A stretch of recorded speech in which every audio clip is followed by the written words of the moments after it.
Hola, ¿cómo están? Pues yo soy Argel Burgoa Martínez, soy médico psiquiatra y con este primer tema estaremos abriendo el módulo de salud mental y psiquiatría como parte de este diplomado para su formación como médicos internos o que tengan herramientas y pues también un poquito del repaso de preparación para el examen nacional de residencias. Pero este tema en particular tiene mucho énfasis para su próxima tarea como médicos internos de pregrado. Vamos a hablar sobre la comunicación y vamos a hablar cómo es el papel de los médicos en esta comunicación humana.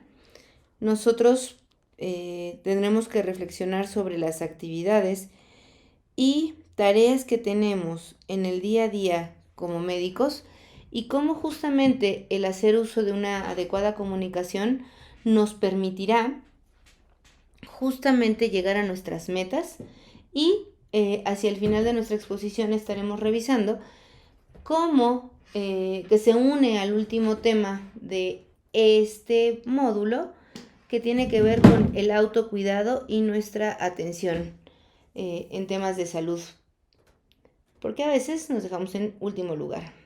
¿Qué otros temas estaremos revisando en este módulo? Estaremos hablando de las patologías más frecuentes o comunes, que son los trastornos de ansiedad. Estaremos hablando de trastornos afectivos, específicamente la depresión y el trastorno bipolar. Vamos a revisar cuáles son las emergencias psiquiátricas que serían parte de los pacientes que estarán recibiendo en los sistemas de urgencias, los servicios de urgencias, y pues la patología por elección en psiquiatría, que son las esquizofrenias. No son todos los temas, pero creemos que estos son los temas más importantes a rescatar.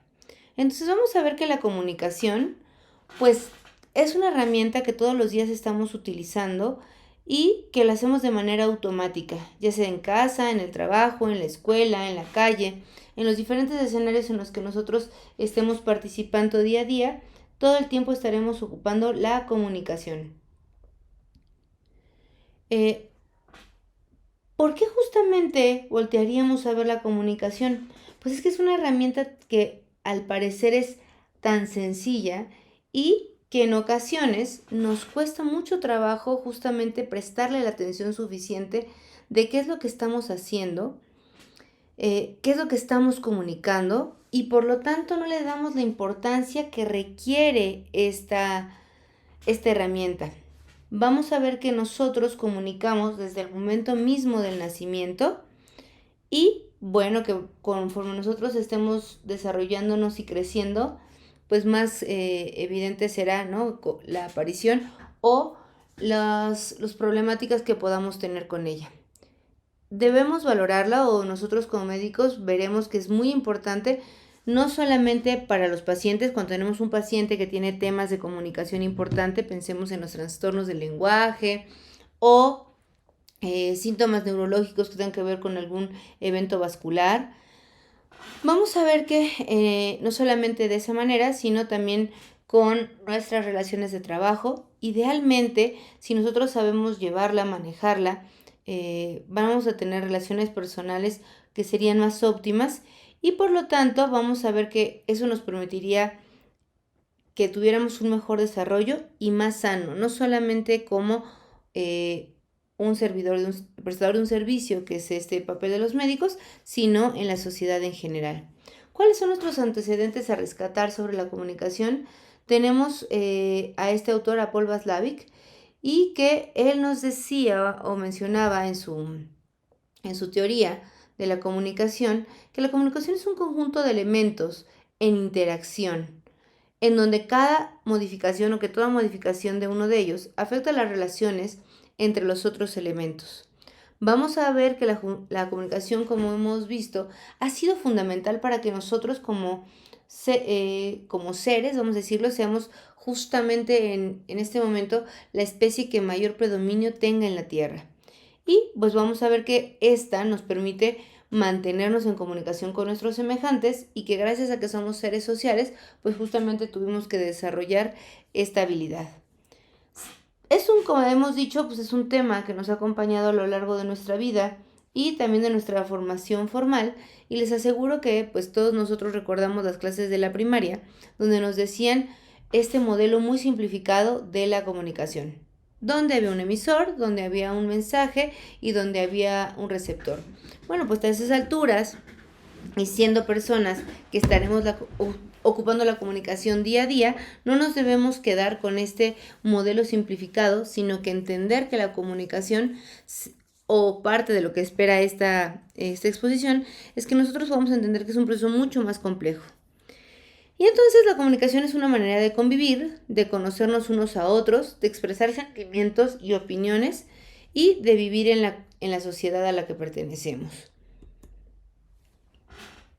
Vamos a ver que la comunicación fue estudiada, por tanto, como un proceso permanente y de carácter holístico, como un todo integrado, incomprensible, sin el contexto en el que tiene lugar. Va a ser muy importante que nosotros veamos, abramos nuestros sentidos para entender mucho más de qué va la comunicación, cuál es la finalidad y evidentemente, como bien dice aquí nuestra diapositiva, tendremos que voltear a ver los contextos.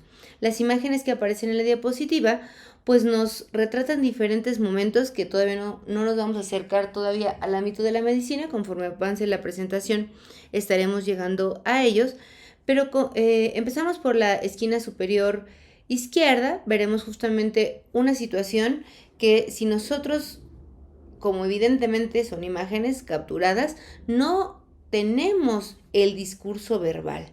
No tenemos la comunicación verbal porque tendremos que tener un video y un audio para entenderlo. Pero la posición de los cuerpos, de las manos, la actitud nos da ya un contexto y nos dice o nos orienta a lo que podría estar pasando. Parece una conversación agradable, una conversación que es de interés para los tres participantes, informal, ¿de acuerdo? En contraste con la de la columna de la derecha, donde tenemos igual a 3 personas, pero que el lenguaje corporal nos está enviando un mensaje de que es una circunstancia de mayor formalidad, la posición de las espaldas, al menos de los dos primeros, justamente hacia la rectitud, anotando, ¿de acuerdo? Dónde están las manos. Si vemos a la persona que queda en la esquina derecha superior, pues vemos esta posición de la mano donde hay un interés por estar escuchando. Si descendemos a las dos siguientes imágenes, pues observamos que hay en esta tercera imagen 3 personas nuevamente y que hay un emisor que ni siquiera podemos nosotros detectar, ¿de acuerdo? Alguien envió un mensaje o está viendo un video donde no están siquiera físicamente presentes, pero se está estableciendo la comunicación. Nuevamente parece algo agradable, ¿no? Hay sonrisas en 2 de los 3 participantes e interés. Vamos a ver qué otra, la siguiente, pues es una circunstancia informal. Hay cercanía física, lo cual habla justamente de una cercanía también en la relación interpersonal en ese momento. Hay vasos rojos, una botella de vino, una guitarra, que aunque no podamos escuchar en ese momento lo que están hablando, sabemos que es un momento social, ¿no? Probablemente de distracción, lúdico, ¿no? Una reunión, no parece una fiesta, pero sí una reunión suficientemente como para estar conversando de temas agradables.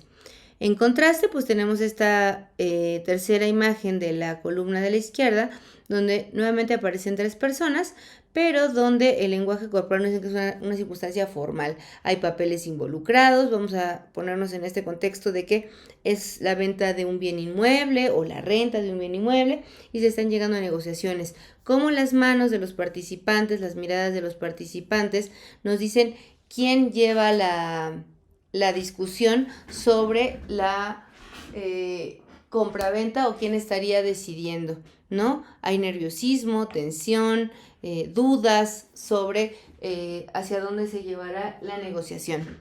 Y la última, lo que aparece en primer plano son las manos.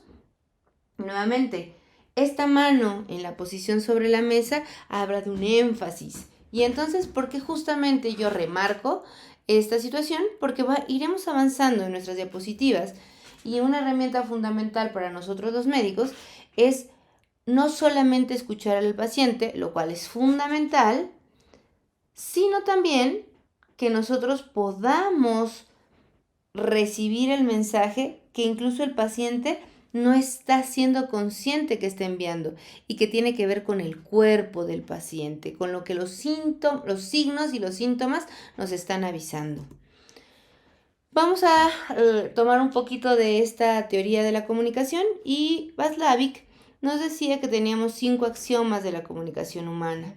La primera es que es imposible no comunicar, por lo que en un sistema todo comportamiento de un miembro tiene un valor de un mensaje hacia los demás. Si estamos haciéndonos este énfasis, ¿de acuerdo? Vamos a ver que en el caso de nuestros pacientes, relación médico-paciente, estamos haciendo un sistema con nuestro paciente, pero el paciente también pertenece a otro sistema como es la familia. Y si alguno de estos se modifica, pues va a ser inevitable justamente que el comportamiento que también está enviando un mensaje modifique a los demás. Segundo lugar, en toda comunicación cabe distinguir entre aspectos de contenido semántico o aspectos relacionales entre los emisores y los receptores. Vamos a ver que justo podríamos estar hablando de lo que una palabra significa. Vamos a pensar una palabra médica, vamos a pensar en aborto, ¿de acuerdo? Es decir, podríamos pensar, cuando oímos aborten la misión, o estamos diciendo tiene un aborto en evolución. Y entonces las palabras en sí mismas, pues justamente van a tener un carácter, ¿de acuerdo? Y nos permiten acercarnos o alejarnos. Como tercer elemento básico, los autores señalan que la definición de una interacción está siempre condicionada por la puntuación de las secuencias de comunicación entre los participantes. ¿Quién dijo una cosa primero? ¿Quién dijo la otra cosa después? ¿Cuál fue el gesto, el tono o el comportamiento que favoreció que se dijera una palabra o una oración? El cuarto axioma apunta que la comunicación humana implica 2 modalidades, la digital, es decir, nuevamente lo que se dice, y la analógica, cómo se dice, ¿de acuerdo? Entonces tenemos este viejo chiste, ¿no?, de un matrimonio que inicia su vida matrimonial y es ¿cómo amaneciste? Años más adelante es ¿cómo amaneciste? Y el tercer año es ¿cómo amaneciste? Entonces las palabras siguen siendo las mismas, pero justamente la entonación o cómo se dice es lo que cambia. Piensen en estas interacciones con sus padres o con una pareja, donde dice, date cuenta cómo me estás hablando o mira el tono en que lo estás diciendo. No son las palabras en sí mismas, sino lo que acompaña a esas palabras. El quinto y último axioma establece que toda relación de comunicación es simétrica o complementaria, según se basa en la igualdad o en la diferencia de los agentes que participan en ella respectivamente. Es decir, si estamos estableciendo un diálogo que sea de similares, ¿de acuerdo? Vamos a empezar una charla de amigos, estamos contando lo mismo, pero si yo establezco una charla, una conversación con un profesor, ahí estoy cuestionando sobre conceptos que no entendí, esa es complementaria. Si mi hijo o yo como hija pido un permiso a papá, es complementaria. Y en la relación médico-paciente, pues es una comunicación complementaria. Hay información que tiene el paciente, que él a veces incluso no sabe que la tiene, pero que justamente el interrogatorio en la historia clínica nos permitirá acercarnos a eso. Entonces vamos a ver que si nosotros vemos estos axiomas o los entendemos de manera completa, pues estaríamos entendiendo que esto rompe esta visión unidireccional o lineal de la comunicación. Porque incluso en la entrevista con un paciente podemos hacer una sugerencia o un cuestionamiento y notar que el paciente hace un cambio de posición, mueve los ojos y para eso hay una reacción del familiar o del acompañante. A ver, contéstale, dile cuántos cigarrillos te fumas. Y nuestro paciente elevará la mirada, vamos a pensarlo así, nosotros diríamos, es un signo de hartazgo o de una comunicación complicada entre ellos, una interacción, más bien dicho, complicada. Entonces, de alguna manera, los axiomas marcan el inicio para comprender que la comunicación no solo es cuestión de acciones y reacciones. Vamos a ver que es algo mucho más complejo. Y entonces, como lo hemos visto desde primer año, tendríamos que pensar esta interacción con un enfoque sistémico y a partir del concepto de intercambio. Estamos enviando información, la otra persona la codifica, la recibe, entiende el mensaje y nos lo regresa, y al revés.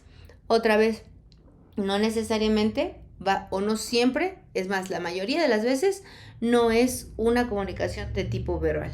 Tendríamos que estar viendo la posición del cuerpo del médico, el tiempo, el contacto visual, la ausencia de contacto visual, y eso nos está enviando mayor información. Pensemos en esta queja muy común de los pacientes que no les prestamos la atención suficiente o que no les importamos. El médico realmente dijo verbalmente, no me interesa, pero habrá conductas en nuestro haber que le digan eso a los pacientes. ¿Cuáles son las características de la comunicación humana? Pues vamos a ver que la comunicación tiene ciertos atributos y estos son algunos de ellos. Personal. A pesar de que hemos dicho que va a tener una visión sistémica o que tendríamos que entender una visión sistémica, a pesar de que estamos en destiempo, yo estoy grabando esto un día domingo por la tarde, ustedes lo van a recibir en otro momento, pero a pesar de que pueda llegarle a no sé qué número de personas estén tomando el diplomado, este mensaje llega de manera personal, sale de mí, Argel Burgoa, y llegará a cada uno de sus oídos y de su persona a su cerebro y le dará una interpretación. Entonces es de persona a persona, a pesar de que incluso podamos estar en un concierto acompañados de miles de personas. Esta canción es para mí, ¿de acuerdo? La vivo justamente como una ida y vuelta, sin olvidar que este mensaje, ¿de acuerdo? Es entre personas, como decíamos, y puede modificar el cómo se están colocando los otros. Es continua, todo el tiempo la persona está enviando mensajes, otra vez, aunque no sea consciente de que los está enviando, ¿de acuerdo? Dinámica, siempre está en circulación. Una pausa mía, una respuesta mía, un gesto mío va a estar justamente modificando la manera en que la otra persona responde o se integra conmigo. Es irreversible, es decir, yo no puedo borrar o anular lo dicho o lo no dicho. Lo inevitable, pues vamos a ver que nos necesitamos expresarnos, ¿de acuerdo? Aunque sea otra vez con esta subida de ojos, con la rubicundez en el rostro, necesito expresar que esta acción me enojó, me hizo sentir incómodo, me apenó, estoy inconforme, estoy feliz, ¿de acuerdo? Entonces, aunque tratemos de evitarlo, pensemos en guardar silencio, mi silencio va a seguir comunicando. Puede ser verbal y puede ser no verbal. Lo verbal es como lo más común que tenemos identificado como comunicación, no me voy a quedar mucho en eso. Y lo no verbal pues estará relacionado a gestos y movimientos. Es importante que si bien decimos que va a haber más de un receptor o más de un emisor, vamos a ver que estos puedan manejar y entiendan el mismo código. Es decir, si por ejemplo es uno lingüístico, que hablemos el mismo idioma, que alguien pueda hablar y tener una voz y el otro justamente entender estas palabras. Y lo no lingüístico, los gestos, los sonidos, las señales. Pensemos en el idioma para personas sordomudas, ¿de acuerdo? Son gestos y señales que les permiten a estas personas que no tienen este sentido conservado o no lo tuvieron, pues justamente comunicarse. Entonces, puede que sea que alguien me esté hablando con signo de señas, pero yo no lo entiendo, no sé qué significa y se rompe la comunicación. Si hablamos diferentes idiomas O, aunque hablemos el mismo español, pero tenemos diferentes modismos, pues aunque estemos hablando un mexicano, un colombiano y un venezolano, hay veces que no se logra. Como hemos dicho, importa mucho el contexto y el lugar, el momento, ¿de acuerdo? Y bueno, nos estaremos acercando yo un poquito más a nuestro tema en particular, que es justamente en relación a esta profesión que es la medicina. Entonces, en el ámbito médico, vamos a ver que los pacientes y sus familiares no van a veces a contar con el mismo nivel sociocultural. Entonces, en el lingüístico no sirve o incluso estorba o entorpece el que nosotros hemos ocupado o estemos ocupando palabras muy técnicas sobre los padecimientos del paciente. O cuando nuestros pacientes nos refieren áreas anatómicas o síntomas que en nuestro bagaje cultural no lo tenemos, ¿no? Como las canillas en algunas regiones, el paciente que nos dice a nosotros pues, es que me duelen las canillas y nosotros no tenemos integrado lingüísticamente ese código. Si hay limitaciones físicas, ¿de acuerdo? Si justamente es una persona que por alguna lesión física no puede emitir el lenguaje o no lo puede decir de manera del volumen adecuado, por ejemplo. Para todo esto ya estaremos marcando una importancia, una herramienta muy importante que es el tema de la empatía, pero de esto vamos a hablar mucho más hacia el final. Tendríamos que recordar brevemente que hay diferentes áreas, que los hemisferios del cerebro van a tener diferentes propiedades y funciones, más bien dicho, la palabra adecuada es funciones, sobre esta comunicación. Nuestro hemisferio derecho va a tener mayor predominio sobre la atención difusa. El pensamiento totalizador va a estar mucho más apto para tareas especiales y manipulativas. El procesamiento no secuencial, la temporalidad. Este hemisferio no va a reconocer los verbos. Evaluación de las características emocionales de las palabras, ¿no? Así de un, sí, te amo, un te amo, ¿no? Ay, amo ir al cine. Y entonces justamente le da ese carácter. La percepción de uno mismo y el reconocimiento de palabras conocidas y sencillas. Del lado contrario, el hemisferio izquierdo va a tener justamente mayor predominio sobre las tareas que necesitan una atención focalizada, el control del tiempo, es menos apto para tareas especiales, es más apto para el manejo de la información verbal, el control motor del aparato de lenguaje, que eso es muy importante, recuerden las áreas de Broca, ¿de acuerdo? La memoria verbal, el aspecto lógico-gramaticales del lenguaje, la organización de la sintaxis y la discriminación fonética. Como recordábamos en nuestras primeras diapositivas, pues veríamos que el que nosotros nos comuniquemos tiene que ver con este tema de que somos seres sociales y que tenemos tareas o ejercemos papeles para ayudarnos a unos entre los otros. De las principales razones que tenemos nosotros como seres humanos para comunicarnos, pues es el convivir y vincularnos con el entorno, cómo le hablo, cómo saludo a mis pares, a mis colegas, a una autoridad, marcar los principios de convivencia en la sociedad. Todos tenemos esta formación de decir, hola, buenos días, ¿no? O buenas tardes, que descanses, gracias, por favor, básicos, ¿no? Mantener la especie, que tiene todo un código específico en gestos, miradas, posiciones del cuerpo, transmitir conocimientos, tradiciones, creencias, experiencias y divertirnos, ¿no? Los chistes, los juegos, van a tener esta comunicación. Piensen en todos aquellos que han jugado este juego de mesa 1, cómo empezamos justamente con una posición muy, muy formal, muy de respeto, y después ya todos los estados emocionales se desbordan al pasar las tarjetas. Vamos a ver y recordar, más bien dicho, recordar y ampliar esta visión que tenemos de quienes participan en la comunicación. En el caso de la relación médico-paciente, vamos a hacer este énfasis aquí, ¿de acuerdo? Vamos a ver que el emisor va a ser la persona que origina el mensaje con base en una idea que codifica símbolos.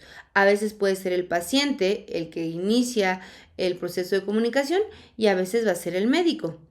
Del otro lado está la persona que descifra el mensaje o el código. Para poder mandar ese mensaje tenemos un tipo de símbolos, que serían los símbolos verbales o no verbales, los escritos, los gráficos y diferentes, y es muy importante entender los diferentes contextos, ¿no? Pensemos en voy a poner un ejemplo de una tribu urbana, bueno, no, de hecho no es una tribu, es una pandilla. Pensemos en los Mara, ¿no? La Mara Salvatrucha, como ciertos tatuajes que porten en el cuerpo están dando un mensaje, ¿de acuerdo? Si nosotros pensamos en ciertos símbolos que han existido, pues también hablamos de cierta identificación, como por ejemplo escudos, colores, etc. El mensaje, pues es un estímulo que transmite la fuente, puede ser un comentario, puede ser una expresión facial. Piensen en esas personas con las que tenemos cierta complicidad o cierto conocimiento, en el que simplemente una mirada, un gesto, ya está diciendo todo. El canal es el medio por el cual el emisor manda el mensaje al receptor. En este caso, hay dos involucrados: el aire, que es por donde está transmitiendo mi voz hacia ese aparato que está guardando la grabación, y se va a guardar en un medio electrónico y ustedes lo van a reproducir tal cual. Los WhatsApps es un medio electrónico, un cartel, ¿de acuerdo? Una carta, ya casi no tenemos, ¿de acuerdo? Pero nuestros estados bancarios nos dicen, este banco me dice, hay esta deuda, necesitas pagarla en determinado tiempo. Ruido. Este va a ser muy importante y puede ser cualquier interferencia suscitada durante el proceso. Y ahí me gustaría justamente ocupar las imágenes que he puesto de ejemplo y vamos a pensar que el emisor sea esta persona que está sosteniendo un cartel y que aunque está de manera contraria a donde está el mensaje por escrito, alcanzamos a escribir un SOS, ¿de acuerdo? Esta persona está tratando de pedir ayuda y se la está tratando de pedir a las personas que están circulando. Pueden ser caminando o los automovilistas. ¿Cuál sería un ruido justamente para impedir que el mensaje llegue? Pues el mismo tráfico, de acuerdo a las bocinas, otro carro que se atraviesa y entonces el de un automóvil ya no pudo ver el mensaje completo. Y si nosotros estamos en una entrevista médico-paciente con este personaje que alcanzamos a ver ahí, está en una camilla con máscara de oxígeno, monitores, no sabemos su función neurológica si estará conservada o no, pero evidentemente son interferencias que van a estar presentes durante el proceso de la entrevista de este médico con el paciente. Vamos a ver que las funciones de comunicación humana, de acuerdo a este autor, se van a dividir en expresivas y utilitarias, y estas utilitarias se vuelven a dividir en informativas y persuasivas. Entre las expresivas, rápidamente solamente mencionaremos que sentirse bien, de acuerdo, saludar, felicitar, compartir vivencias están dentro de esta función, y dentro de las utilitarias podemos pedir información o dar información, compartir sentimientos y opiniones, y en las persuasivas, donde queremos acercar a alguien a la toma de una decisión o de una postura, podemos hacer una invitación, negociar un trato, compartir sentimientos y opiniones y organizarnos para llevar a cabo una acción.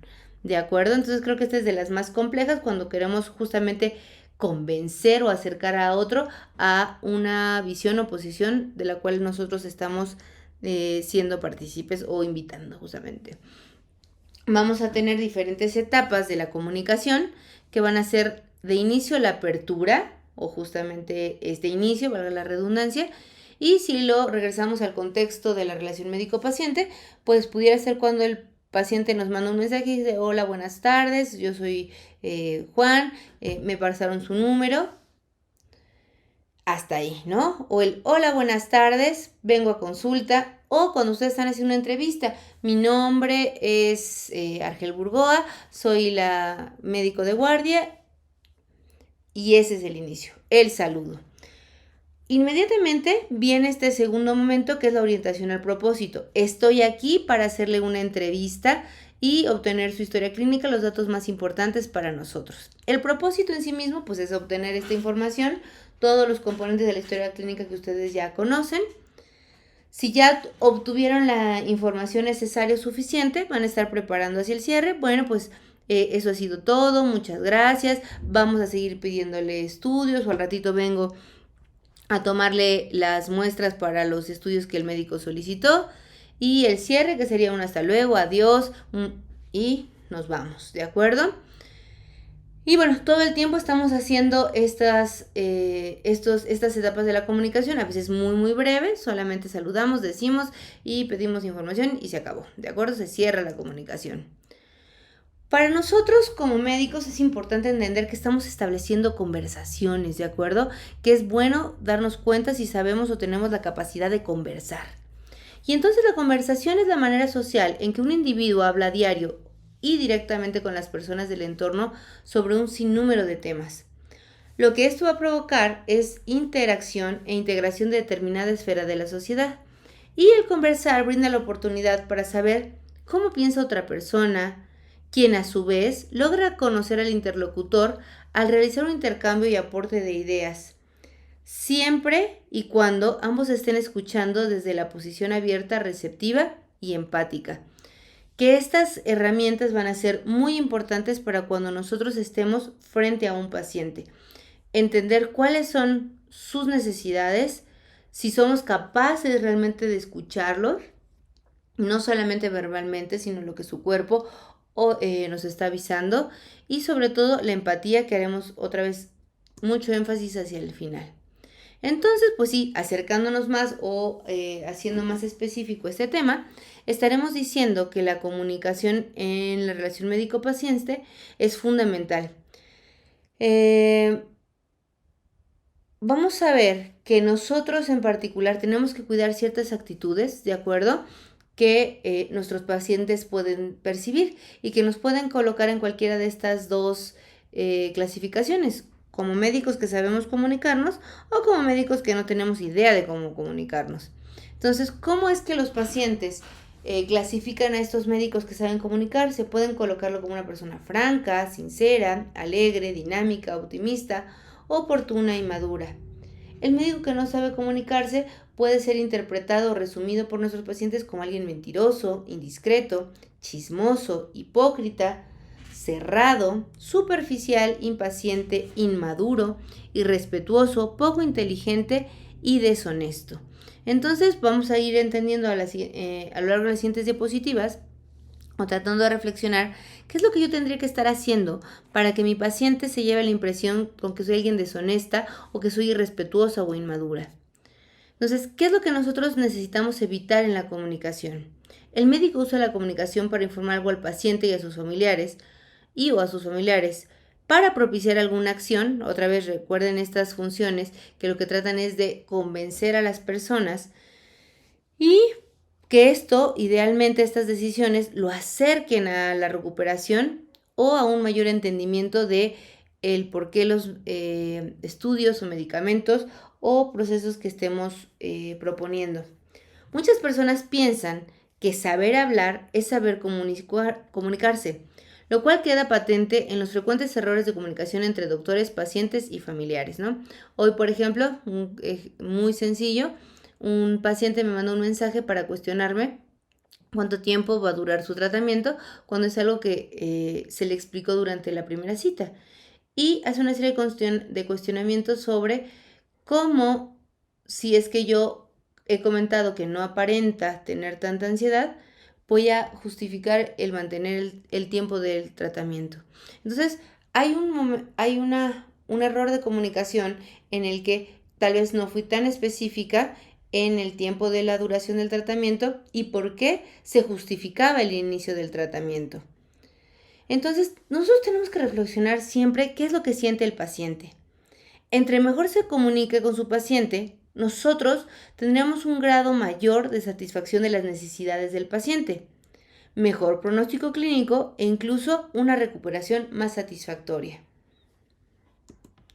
¿Cuáles son los problemas que podemos tener si nosotros no logramos entender qué es lo que nuestro paciente está sintiendo o somos poco empáticos o incluso negligentes a esta vivencia que los pacientes tienen? Pues vamos a meternos en problemas de manera muy sencilla. Y una de las primeras o de los primeros temas a reflexionar pues serían las barreras de la comunicación. Entonces la comunicación es la mejor manera de interactuar con los pacientes. Sin embargo, vamos a ver que pueden haber barreras tanto del emisor como el receptor, cualquiera de los dos que inicien esta conversación, que pueden impedir que se desarrolle de manera adecuada. Y una de las que primero nos pide reflexionar nuestro texto, pues es el cansancio. Y pues tenemos que recordar que nosotros somos personas sometidas a largas jornadas laborales, a veces en más de un trabajo, en muchos de los casos con pocas horas de sueño, y que es entendible que estemos cansados. Pero también los pacientes pueden tener cansancio. Tienen cansancio relacionado al padecimiento mismo, a la espera por la atención, y que si reflexionamos desde esta visión, el encuentro entre dos personas cansadas puede favorecer graves problemas de comunicación y, lo más importante, que pudiera entorpecer o alentar, bueno, hacer más lento, más bien dicho, hacer mucho más lenta la atención y la recuperación de nuestro paciente. ¿De acuerdo? ¿Qué más? Pues vamos a ver que en el caso del paciente puede estar muy cansado de haber estado 3 días en urgencias y que lo van a pasar apenas a piso, y que tal vez su respuesta esté impregnada o rebosada de frustración, de enojo, ¿de acuerdo? Y que eso también va a generar una respuesta en cada uno de nosotros. ¿Cuáles son cuáles son las otras barreras que van a estar involucradas? Preocupaciones y estados nerviosos, ¿de acuerdo? Es muy común en la vida cotidiana que estemos preocupados. Pensemos del lado del paciente. ¿Cuánto va a ser de esta atención? Los medicamentos. ¿Quién va a poder venir a cuidarme? Si los hijos los hijos y la pareja no están de acuerdo en los procedimientos. Si hay, aparte, cuestiones de trabajo, ¿no? Pensemos en pacientes que necesitan una hospitalización y lo que más les preocupa es que tienen trabajos informales y no van a poder tener una incapacidad, ¿de acuerdo? O que no les van a justificar las faltas y entonces se va a agregar un problema económico. Y sentimentales, ¿no? Y también nosotros, los médicos, estamos pensando si nos alcanza para pagar el consultorio, si hay colegiaturas pendientes, si también tenemos problemas familiares, ¿de acuerdo? Si nosotros mismos no tenemos un trabajo formal, ¿de acuerdo? Todo eso va a estar impregnando y complicando o pudiendo complicar la relación médico-paciente. Otro tema es qué tan oportuno y cuál es el momento adecuado para comunicar lo que quiero comunicar. Y nosotros que somos en esta relación complementaria con los pacientes, pues tenemos la obligación de saber cuál es el momento adecuado y cómo es el momento adecuado, ¿no? Entonces, regresando a este ejemplo que les ponía del paciente, esta conversación se lleva a través de mensajes de WhatsApp. Y para mí es importante hacer un alto para decir, este no es el medio ni el momento, domingo a mediodía, mientras hago las compras del mercado, para establecer una adecuada comunicación y se entienda la diferencia de puntos de vista que llevábamos. A veces podemos tener miedo a la reacción del otro y entonces, cómo respondemos al paciente o cómo el paciente va a responder, también es frecuente un problema de comunicación. Pensemos que si somos médicos autoritarios o demasiado serios, nuestro paciente puede tener temor de que la doctora se enoje porque no inicié el tratamiento, porque no quiero que me operen, ¿de acuerdo? Y también nosotros podemos tener miedo de que justamente piense que por ejemplo, que la atención que estamos proponiendo sea vista solamente del lado económico. Y algo muy común es la falta de tiempo. Vamos a ver que sobre todo en el caso de nosotros, porque nosotros no estamos en el dolor o en el padecimiento, el tiempo puede ser un justificante para no estar atendiendo. Tengo poco tiempo, me tengo que mover de un lado a otro. Y nuestros diferentes autores y nuestro texto de base nos dice, tome un momento, respire, vamos a decirlo así, y permítase, en la brevedad que el tiempo le permita, darle una atención de calidad, de acuerdo a este paciente. Dejar de estar corriendo de esas conversaciones que tenemos pendientes. ¿Cuáles son las consecuencias de que justamente todas estas problemáticas o barreras puedan existir? Pues que en muchas ocasiones nuestros pacientes no van a seguir las indicaciones que nosotros les damos o las recomendaciones. Solo el 60% de los pacientes a los que nosotros les damos un tratamiento o una serie de recomendaciones los van a seguir al pie de la letra. ¿Cuántos podrán estar involucrados? Pensemos en esta escena y regresemos a las anteriores. ¿Qué tal que alguno de ellos, por ejemplo la señora que está ahí como paciente, está pensando que es una mujer jubilada o pensionada y que los medicamentos que el médico le está dando no van a poder ser comprados por ella porque no le va a alcanzar el dinero, pero le da mucha pena y no se lo va a decir, le da mucha pena decir que prefiere que le recomiende un medicamento genérico o que si los puede comprar genéricos, y pensemos que también pudiera tener algún tema de alguna incapacidad, una disminución auditiva, y que aunque el médico le está diciendo los medicamentos que debe tomar, no alcanza a escucharlos todos. Si nuestra letra no es legible, que es el clásico, ¿de acuerdo? El mensaje pues también no va a llegar de manera adecuada, o si no escribimos de manera adecuada o leíble, pues no van a saber cuántos días se lo tienen que tomar o en qué horario.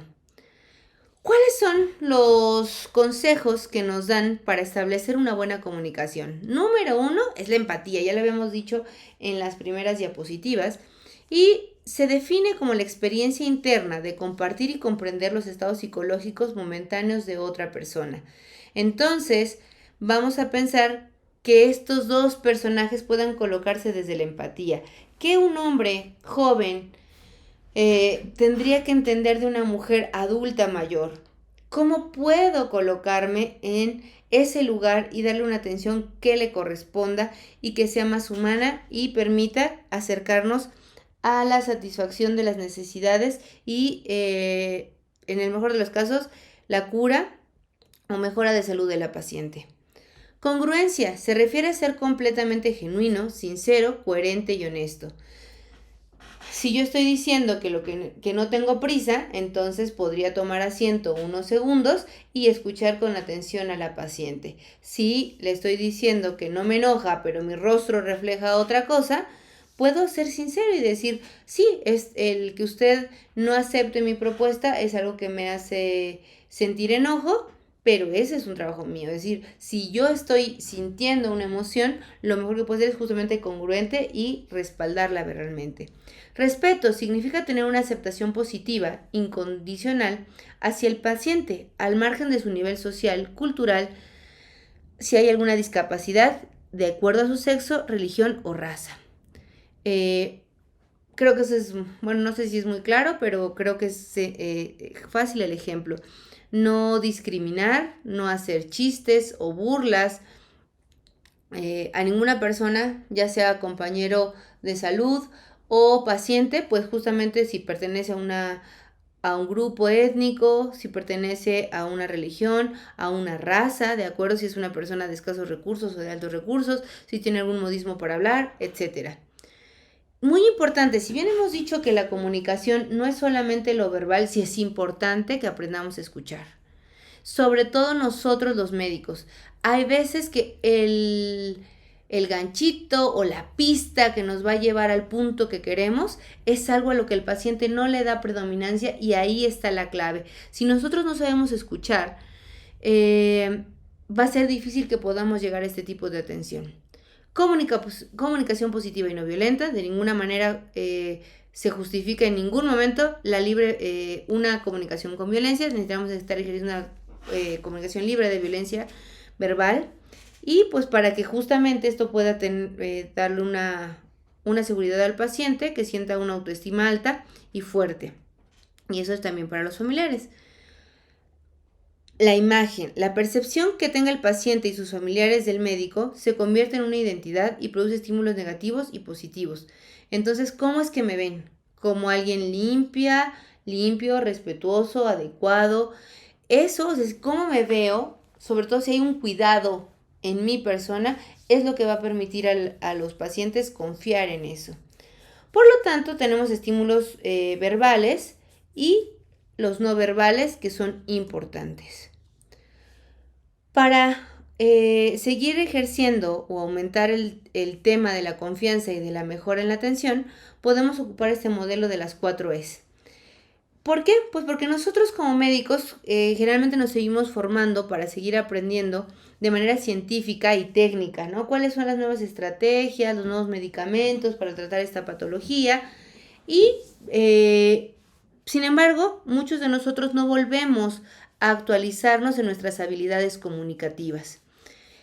Estos autores nos mencionan este modelo de las 4 Es para justamente poder acercarnos y tener una adecuada conversación con nuestros pacientes. Enganchar al paciente, es decir, cómo logro que él se comprometa, se pueda sentir cierta parte de este equipo de tratamiento. Desarrollar empatía con él, educar, ¿no? Ellos no son médicos, o la mayoría no son médicos, y podemos justamente darles información que les permite entender por qué no queremos que se tome la hierba de San Juan, o por qué no queremos que las gotas de CBD resuelven todos sus problemas. Y por lo tanto, si yo le doy información que es comprensible para ellos, los enrolo o los involucro, los hago responsables de su tratamiento o de su atención o de lo que queramos justamente que ellos tomen parte de esta atención. Y pues para finalizar, retomamos que será muy importante el autoconocimiento. ¿Cómo yo voy a poder hablar con alguien si no conozco cuáles son mis herramientas para poder establecer esta comunicación? Entonces, una de las cosas más importantes para todo médico, antes de realizar cualquier actividad de su quehacer profesional, es entendernos así nosotros mismos y saber quiénes somos. Esto, el que yo sepa quién soy, me permite tener una visión mucho más completa, satisfecha, coherente, congruente y feliz de saber estas son mis características y mis cualidades. Por lo tanto, me permite mantener un autocontrol.